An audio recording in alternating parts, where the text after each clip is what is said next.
Halo semuanya, perkenalkan kami mahasiswa semester 1 program studi Teknik Pertambangan Fakultas Sains dan Teknik Universitas Nusa Cendana tahun 2025.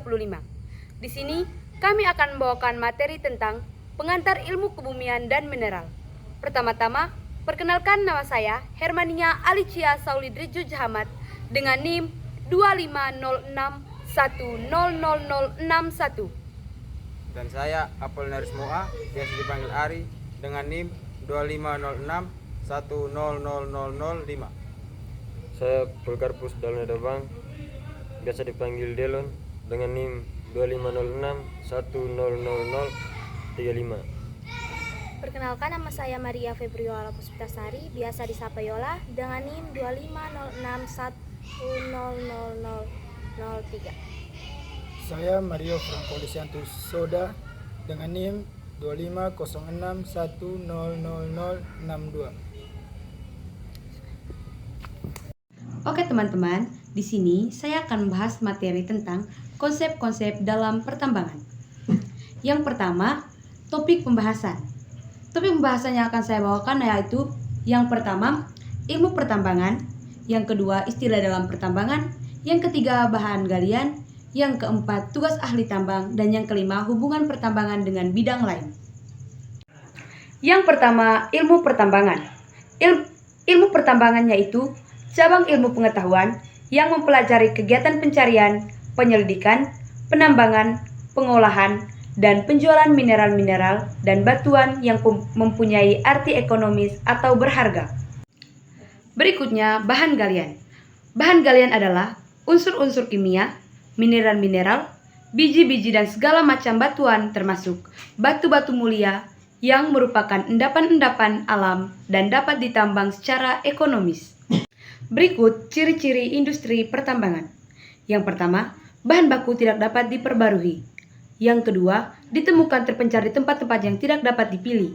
Yang ketiga, bahan galian berharga diperoleh sangat kecil bila dibandingkan dengan seluruh volume bahan galian yang ditambang dan diolah. Yang keempat, beresiko tinggi. Yang kelima, industri yang padat modal dan padat teknologi. Yang keenam, industri strategis dan vital untuk negara. Pengolahan dan harga produk sering diintervensi oleh pemerintah. Yang ketujuh, menjadi pusat pertumbuhan, pembangunan, dan pengembangan wilayah. Yang kedelapan, merusak lingkungan hidup. Yang berikut adalah tugas ahli tambang. Yang pertama, atau yang utama, membebaskan dan mengambil mineral-mineral serta batuan yang memiliki nilai ekonomis dari batuan induknya, selanjutnya dibawa ke permukaan untuk dimanfaatkan. Yang kedua yaitu tugas tambahan, penyanggaan, penerangan, ventilasi, penirisan, reklamasi, keselamatan, dan kesehatan kerja serta pemeliharaan. Yang berikutnya, hubungan pertambangan dengan bidang lain. Yang pertama, bidang agraria. Dalam bidang agraria, pertambangan, pemanfaatan tanah untuk kepentingan pertambangan bagi perorangan maupun badan hukum. Yang kedua, pemanfaatan tanah berdasarkan status tanah hak milik, HGU, HGB, hak pakai, dan atau tanah negara. Yang kedua, hubungan pertambangan dengan kehutanan. Yang pertama, pemanfaatan dan penggunaan kawasan hutan untuk kepentingan pertambangan. Yang kedua, penggunaan kawasan hutan harus sesuai dengan peruntukannya. Yang ketiga, hubungan pertambangan dengan lingkungan. Pertama, setiap kegiatan wajib memelihara kelangsungan daya dukung dan daya tampung lingkungan hidup. Yang kedua, setiap usaha di bidang pertambangan wajib melakukan hal yang bertujuan menjamin kelestarian lingkungan hidup. Yang keempat, hubungan pertambangan dengan perpajakan. Kaidah-kaidah yang mengkaji dan menelaah tentang objek, subjek, dan besarnya pajak yang harus dibayar. Usaha pertambangan merupakan bidang yang syarat dan kewajiban untuk membayar pajak. Yang pertama, pajak penghasilan atau PPH. Yang kedua, pajak pertambahan nilai atau PPN. Yang ketiga, pajak bumi dan bangunan atau PBB sektor pertambangan. Yang keempat, royalti atau iuran produksi atau PNBP. Yang kelima, iuran tetap. Menjelaskan tentang istilah dalam pertambangan. Kenapa istilah dalam pertambangan itu penting? Karena itu adalah bahasa kerja sehari-hari yang digunakan di lapangan maupun dalam dokumen resmi, atau bisa mengamankan persepsi, memperlancarkan komunikasi, dan mencegah kesalahpahaman fatal. Nah, ada 4 kategori istilah dalam pertambangan. Yang pertama, geologi dan mineralogi. Yang kedua, penambangan. Yang ketiga, peralatan dan operasi. Dan yang keempat, ketiga, dan lingkungan. Nah, ada fase awal dalam pertambangan. Yang pertama adalah prospeksi atau penyelidikan umum, di mana kegiatan awal untuk mencari dan menemukan endapan mineral berharga. Yang kedua adalah exploration atau eksplorasi, adalah pekerjaan yang lebih detail untuk penemuan mineral. Nah, setelah adanya fase eksplorasi, kita akan melanjutkan kepada penyiapan area dan juga infrastruktur yang diperlukan dalam operasi tambang. Yang pertama adalah land clearing, adalah proses pembersihan dan penyiapan lahan. Dan yang kedua adalah development atau pengembangan, adalah pekerjaan pembuatan lubang-lubang dan terowongan menuju endapan berharga. Nah, setelah itu adalah ada operasi utama dan terminologi yang meliputi eksplorasi atau mengambil dan membawa mineral berharga ke dalam permukaan bumi, itu baik dalam tambang terbuka maupun tertutup. Dan yang kedua adalah topsoil, adalah lapisan paling atas antara 1 sampai 1,5 meter yang kaya akan bahan organik dan bisa menyerap air dengan lebih cepat. Nah, habis itu kita mendefinisikan mineral berharga. Yang pertama adalah ore atau endapan atau cebakan biji, di mana kumpulan mineral yang dapat diekstraksi satu atau lebihnya logam secara ekonomis dengan teknologi saat ini. Yang kedua adalah mineral, adalah senyawa kimia anorganik alami dengan komposisi dan struktur kristal tetap diekstraksi dan karena nilai yang ekonomis. Yang ketiga adalah rock atau batuan, adalah kumpulan mineral yang membentuk kulit bumi. Ada juga struktur geologi dan pengotor, seperti country rock atau batu samping, di mana lapisan batuan ini mengelilingi atau berada di dalam endapan biji. Yang kedua adalah vein atau urat biji, adalah daerah mineralisasi berbentuk pipa atau urat dengan umumnya memiliki kemiringan yang tajam di bidang datar. Yang ketiga adalah barren rock, adalah batuan yang tidak mengandung mineral berharga atau bagian dari endapan yang kadarnya sangat rendah. Ini saya akan membahas tentang penambangan bawah tanah. Ada 3 jenis sistem penambangan. Yang pertama, tambang terbuka atau surface mining. Yang kedua, tambang bawah tanah atau underground mining. Dan yang ketiga, tambang bawah air atau underwater mining. Mengapa tambang bawah tanah? Tambang bawah tanah adalah pilihan ketika endapan bahan galian tidak menguntungkan untuk ditambang dengan metode tambang terbuka karena letaknya yang sulit dijangkau dari permukaan bumi. Ada studi kasus tentang tambang batubara Ombilin. Tambang batubara Ombilin di Sawah Lunto, Sumatera Barat adalah salah satu contoh penambangan bawah tanah yang bersejarah di Indonesia. Situs ini bahkan diakui sebagai warisan dunia UNESCO. Ada 3 kelebihan tambang bawah tanah. Yang pertama, dampak lingkungan minimal. Yang kedua, efisien ruang timbunan. Dan yang ketiga, akses endapan dalam. Dan juga ada 3 kekurangan tambang bawah tanah. Yang pertama, kondisi kerja yang berat dan berbahaya. Yang kedua, produksi relatif kecil. Dan yang ketiga, boros bahan peledakan. Nah, ada juga tahapan umum kegiatan penambangan. Yang pertama, prospeksi atau penyelidikan umum, adalah pencarian awal lokasi potensi endapan mineral. Dan yang kedua, exploration atau eksplorasi, penentuan ukuran, bentuk, posisi, dan kualitas endapan. Yang ketiga, evaluation atau evaluasi, adalah penilaian kelayakan ekonomi endapan.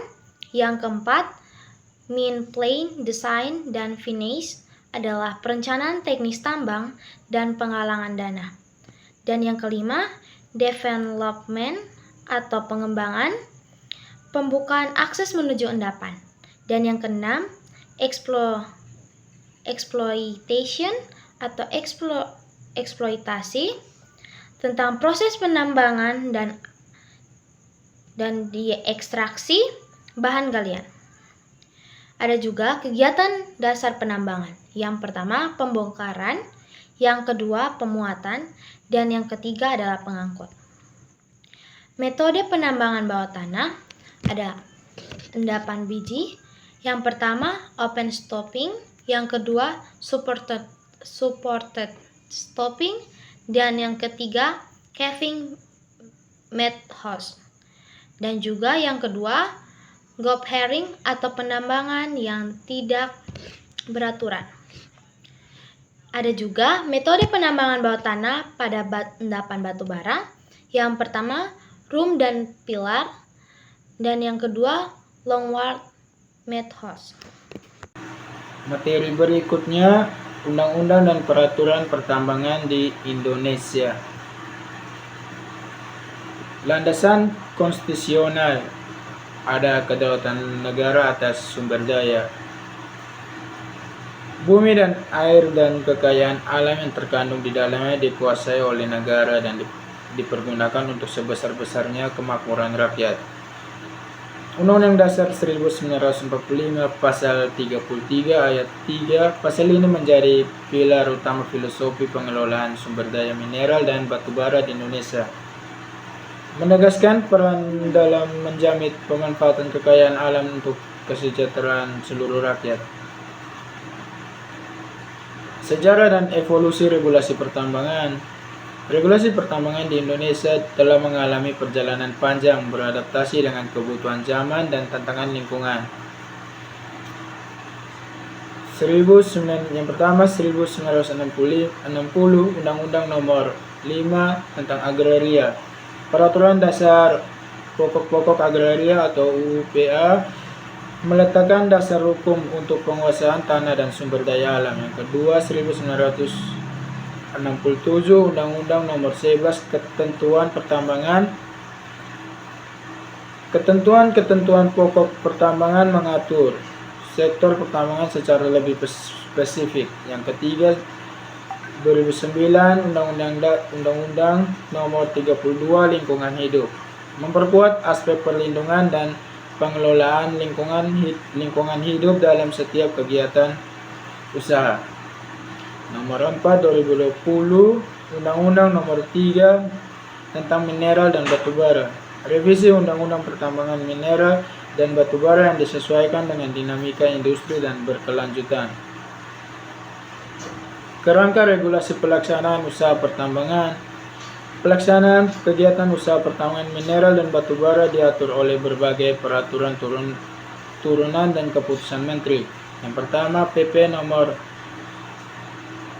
96 tahun 2021 peraturan pelaksanaan kegiatan usaha pertambangan mineral dan batu bara. Yang kedua Permen ESDM nomor 26 tahun 2018 mengatur tentang reklamasi dan pasca tambang.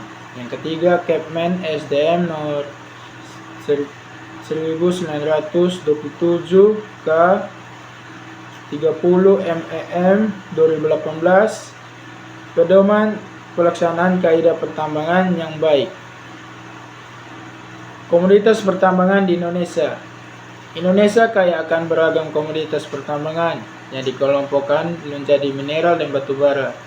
Yang pertama kita membahas pertambangan mineral. Pertambangan mineral ada 4.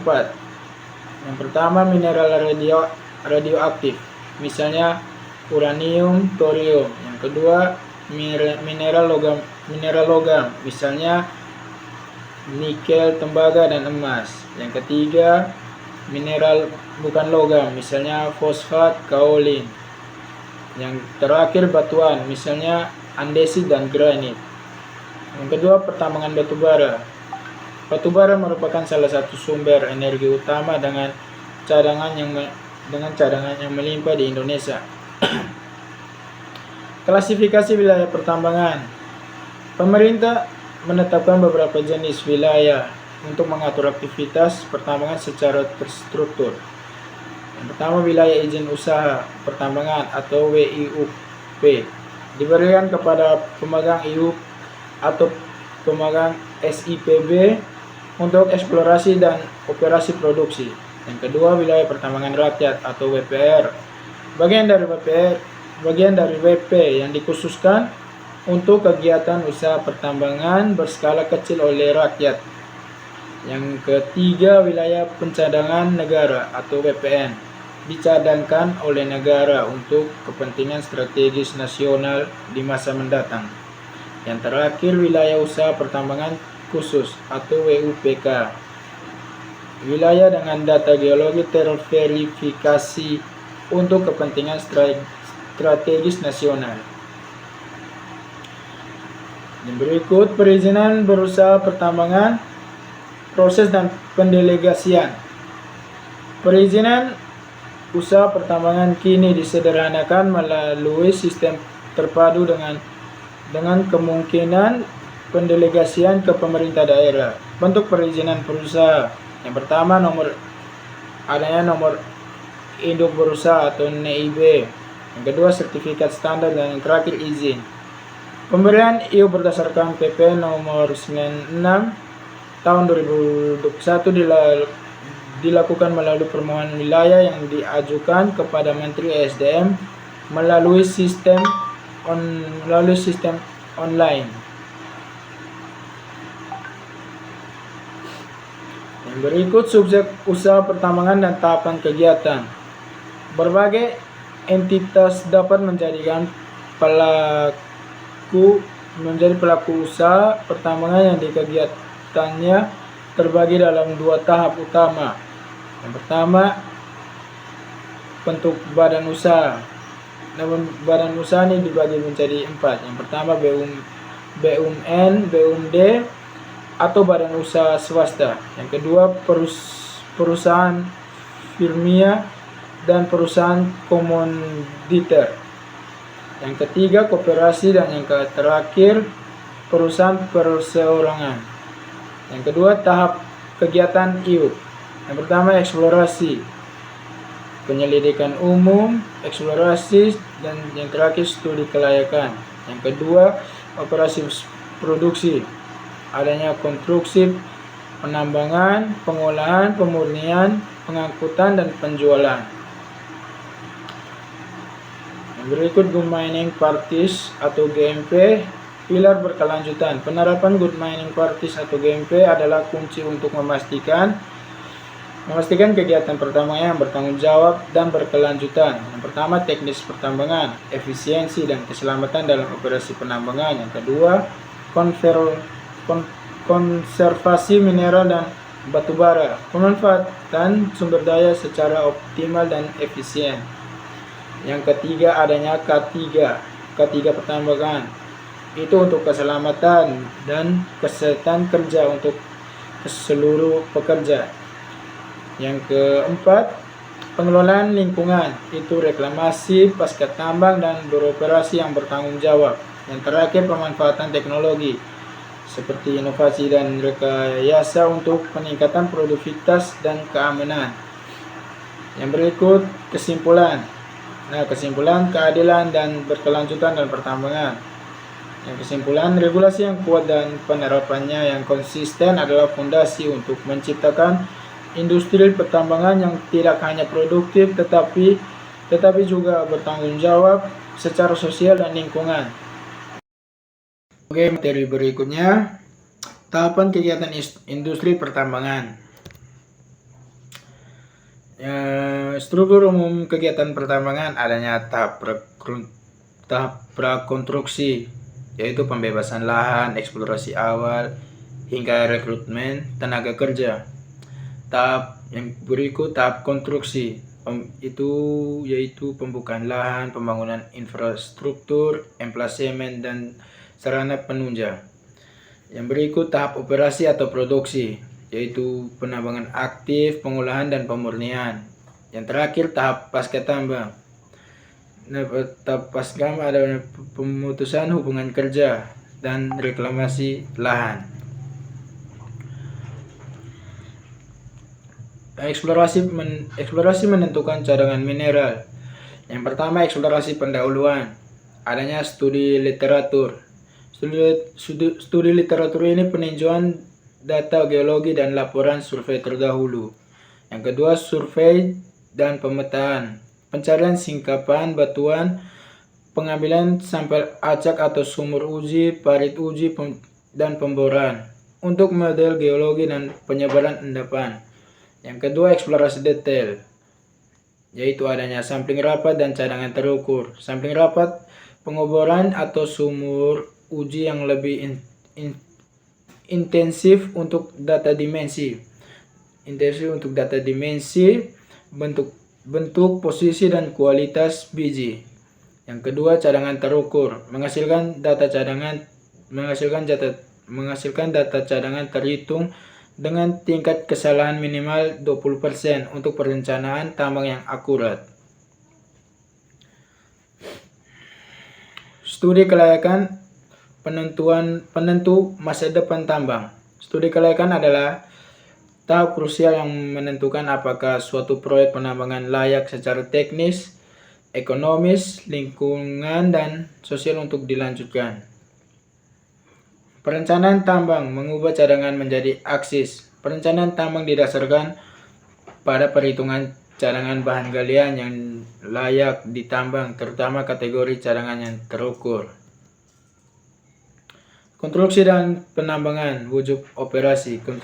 Yang pertama, konstruksi meliputi pembangunan infrastruktur vital seperti jalan, area penimbunan, kantor, bengkel, dan fasilitas komunikasi, pembangkitan listrik, dan pabrik pengolahan. Tahap ini mempersiapkan segalanya sebelum material diekstraksi. Yang kedua, penambangan atau eksploitasi. Proses ini pelepasan dan pembongkaran material dari bumi melibatkan tahapan. Yang pertama, tahap losening. Yaitu pembongkaran batuan penutup atau biji dari induknya. Yang berikut, tahap loading, yaitu pemuatan material ke alat angkut. Yang terakhir, hauling, yaitu pemindahan material ke tempat pengolahan atau stockpile. Yang berikut, jenis penambangan dan pengolahan.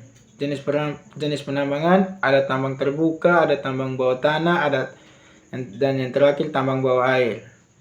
Nah, pengolahan atau pemurnian bertujuan untuk menaikkan kadar bahan galian agar memenuhi standar pasar. Prosesnya bisa berupa fisika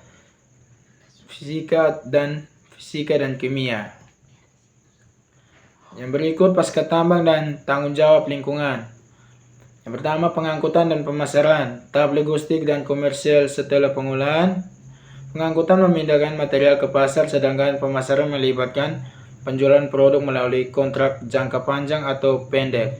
Yang kedua, reklamasi, kegiatan untuk menata, memulihkan, dan memperbaiki kualitas lingkungan serta ekosistem di area tambang agar berfungsi kembali sesuai peruntukannya, dilakukan sepanjang tahapan usaha pertambangan. Dan terakhir, pasca tambang. Nah, kegiatan terencana, sistematis, dan berkelanjutan setelah seluruh operasi pertambangan, bertujuan memulihkan fungsi lingkungan, alam, dan sosial kondisi lokal. Berikut penambangan. Penambangan adalah serangkaian kegiatan kompleks dalam industri ekstraksi mineral dan batu bara. Kegiatan pokok dalam penambangan. Yang pertama, pembongkaran atau losening. Kedua, pemuatan atau loading. Ketiga, pengangkutan atau hauling. Berikut kegiatan tambahan yang penting. Seperti yang pertama, penerangan atau lighting. Kedua, penyanggaan atau supporting. Klasifikasi metode penambangan. Pertama, surface mining atau tambang terbuka.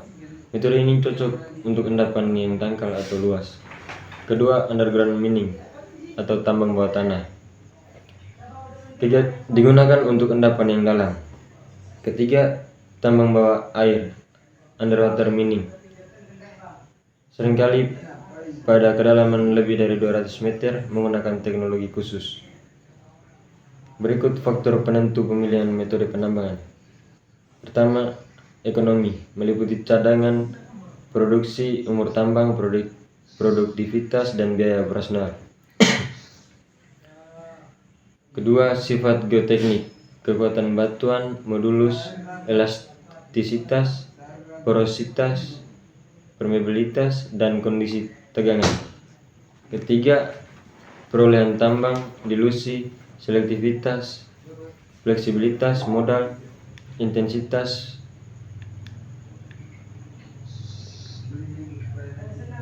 Keempat, geologi dan hidrogeologi, karakteristik mineralogi, komposisi kimia, struktur endapan, dan kondisi air tanah. Karakteristik spesial dan geologi endapan. Karakteristik spesial endapan meliputi ukuran, bentuk, orientasi, dan kedalaman. Sifat geoteknik dan ekonomi. Sifat-sifat geoteknik: pertama, bobot isi, porositas, permeabilitas, kadar lengas. Kedua, kekuatan modulus elastis, nisbah Poisson batuan. Ketiga, perilaku elastik atau viskoelastik. Keempat, kondisi tegangan dan kemampuan batuan menopang dirinya sendiri. Pertimbangan ekonomi. Pertama, cadangan, produksi, umur tambang, produktivitas, dan biaya penambangan. Faktor teknologi dan lingkungan. Yang pertama, faktor teknologi. Faktor teknologi meliputi perolehan tambang dan ilusi, fleksibilitas, selektivitas, dan intensitas mekanisasi. Dua, faktor lingkungan. Faktor lingkungan meliputi kontrol perubahan lingkungan, penurunan permukaan tanah, kontrol atmosfer, dan kekuatan kerja. Jenis-jenis tambang terbuka. Pertama, open pit. Kedua, strip mining. Ketiga, quarry. Keempat, alluvial mining. Contoh operasi tambang terbuka. 1. Open pit tembaga dan emas, PT Aman Mineral di Sumbawa. Jenis-jenis alat berat. Alat berat adalah mesin esensial di berbagai sektor, mulai dari konstruksi hingga pertambangan. Fungsi krusial alat berat. Yang pertama, penggalian dan pemindahan material. Kedua, pengangkatan material berat. Ketiga, pembersihan dan peralatan area. Keempat, pengangkutan dan pemadatan. Kelima, penghamparan aspal. Yang pertama, bulldozer. Kekuatan pendorong utama. Bulldozer adalah alat berat fundamental untuk pengolahan lahan. Fungsinya mencakup mendorong material tanah dari hasil penggali, membuat timbunan, serta meratakan permukaan.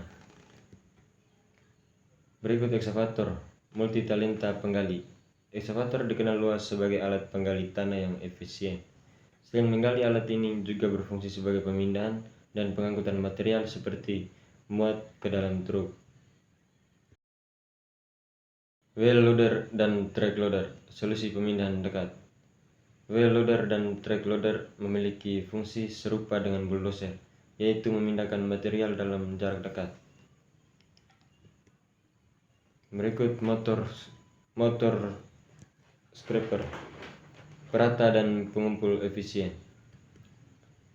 Berikut motor grader dan asfalt finisher, pembentuk dan penghampar presisi.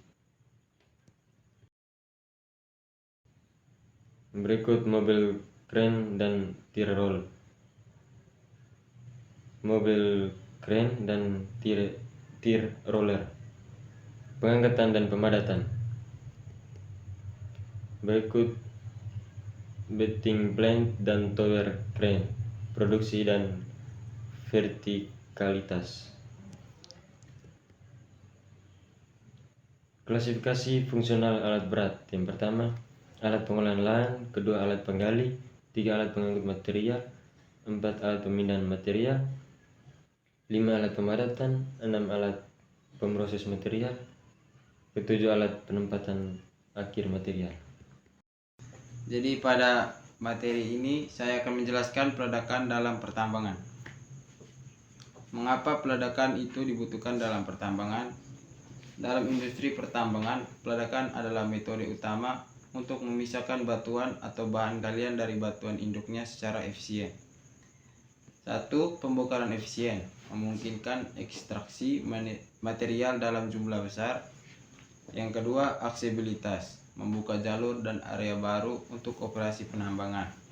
Dan yang terakhir, penghematan waktu mempercepat proses penambangan dibandingkan metode mekanis lainnya. Jenis bahan peledak berdasarkan reaksi. Bahan peledak kimia yang paling umum di industri dibagi berdasarkan kecepatan reaksinya. Ada 2, yaitu bahan peledak kuat dan bahan peledak lemah. Bahan peledak kuat bereaksi melalui detonasi menghasilkan gelombang kejut yang kuat.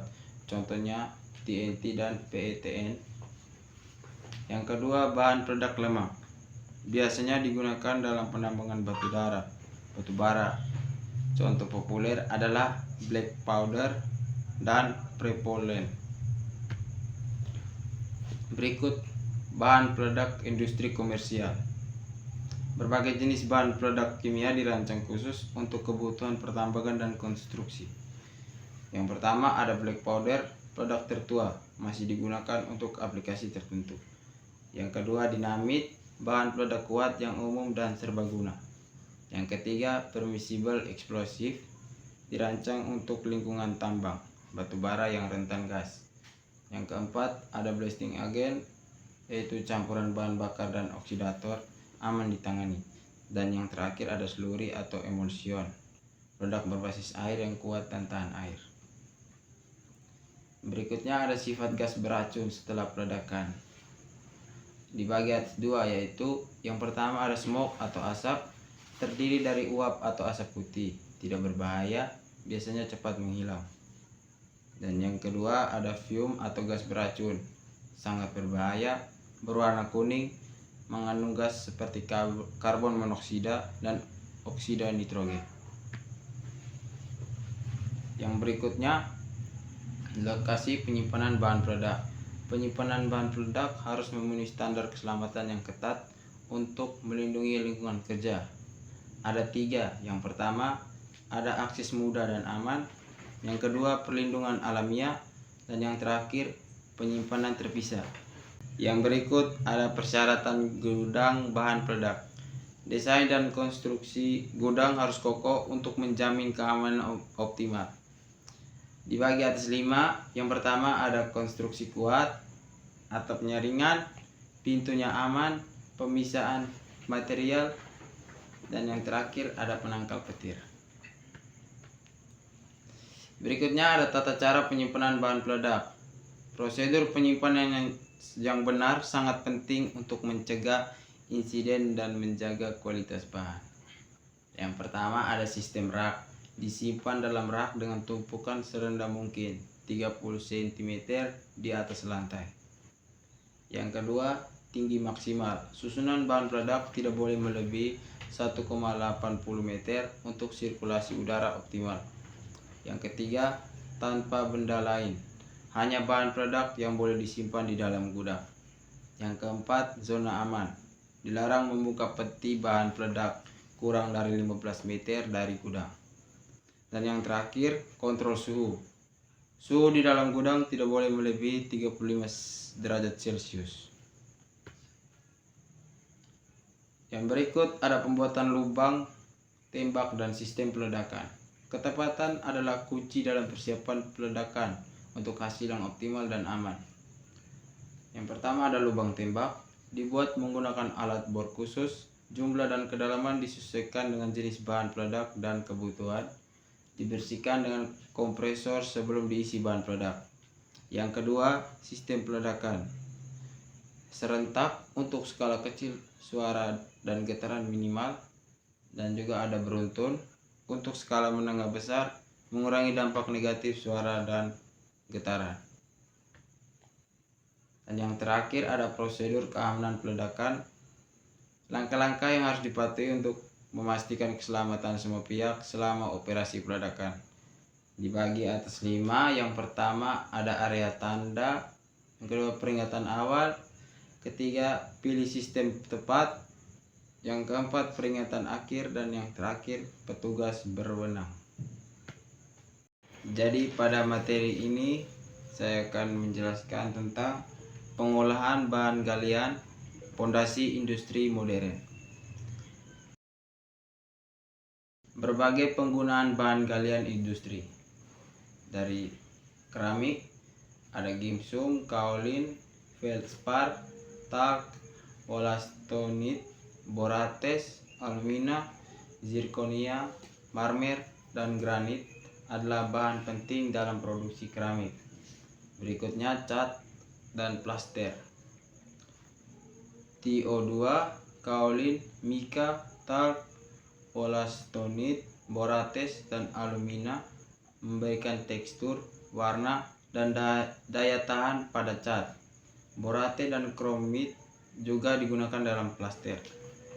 Berikutnya ada kaca, silika, batu kapur atau limestone, soda as, borate, feldspar, dan litium adalah komponen utama dalam pembuatan berbagai jenis kaca. Dan yang terakhir ada plastik, yaitu talc, kaolin, mika, wollastonite, dan MgOH 2 kali digunakan sebagai pengisi untuk meningkatkan kekuatan dan sifat plastik. Yang berikutnya ada bahan galian dalam kehidupan sehari-hari. Yang pertama bahan bangunan, lempung untuk bata, pasir dan semen atau kalsit, besi, lempung, gipsum adalah esensial untuk pembangunan. Berikutnya ada logam, besi, aluminium, dan nikel adalah dasar untuk berbagai aplikasi industri dan manufaktur. Yang ketiga ada kertas, kaolin, talc, GCC atau ground calcium carbonate, kapur, dan TiO2 digunakan untuk meningkatkan kecerahan dan kehalusan kertas. Berikutnya ada stainless steel, nikel, besi, kromium, dan aluminium adalah unsur kunci dalam pembuatan baja tahan karat. Berikutnya filter minyak goreng, fosfat dan lempung digunakan sebagai filter dalam proses ini. Dan yang terakhir garam industri, penggunaan garam tidak terbatas pada makanan tetapi juga dalam proses kimia dan industri. Materi berikutnya ada dasar-dasar pengolahan bahan galian. Pengolahan bahan galian atau PBG adalah serangkaian proses vital untuk mengubah bahan galian mentah menjadi bentuk yang dapat dimanfaatkan secara ekonomis. Dibagi atas 2, ada unit operasi, yaitu memisahkan mineral berdasarkan perbedaan sifat fisik tanpa reaksi kimia, dan yang kedua ada unit proses, mengambil logam dari biji atau konsentrat berdasarkan sifat fisik kimia baik dengan pemanasan atau peleburan maupun pelarutan. Berikutnya ada keuntungan strategis pengolahan bahan galian. Yang pertama ada pengurangan ongkos, mengurangi biaya transportasi setiap ton logam dari lokasi pengolahan ke peleburan. Yang kedua ada optimalisasi peleburan, yaitu mengurangi jumlah flux dan biaya peleburan secara keseluruhan. Yang ketiga ada ekstraksi lebih mudah, yaitu memudahkan proses ekstraksi logam berharga dari konsentrat. Yang keempat ada produk samping, membuka kemungkinan untuk mengambil logam lain sebagai produk samping, meningkatkan nilai ekonomi. Berikutnya ada tahapan utama pengolahan bahan galian, dibagi atas 3. Yang pertama ada preparasi, tahap awal yang meliputi pengecilan dan pengelompokan ukuran bahan galian sebelum proses konsentrasi. Yang kedua ada konsentrasi, yaitu proses pemisahan mineral berharga dari pengotornya menggunakan sifat fisik atau kimia fisika permukaan mineral. Dan yang terakhir ada dewatering, tahap akhir untuk memisahkan cairan dari produk konsentrat yang telah dihasilkan menghasilkan produk kering. Berikutnya ada kominusi, yaitu pengecilan ukuran kritis. Ada permukaan dan penggilingan. Permukaan adalah pemecah batuan besar menjadi ukuran yang lebih kecil, biasanya melalui metode crushing. Dan penggilingan yaitu mengecilkan ukuran partikel lebih lanjut hingga mencapai kehalusan yang diinginkan melalui grinding. Kominusi bertujuan untuk meliberasi mineral berharga dari batuan induk dengan mengurangi ukuran partikel. Metode yang digunakan meliputi tensil, kompresion, impact, attrition, dan sharing. Tahapan permukaan dan penggilingan.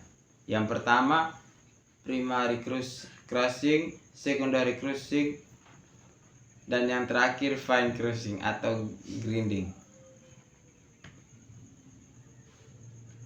Ada dua gambar sizing klasifikasi ukuran partikel.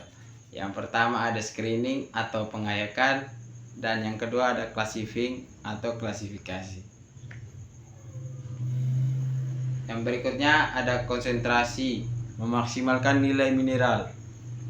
Yang pertama, pemisahan magnetik, memisahkan mineral berdasarkan sifat magnetiknya, contoh biji besi.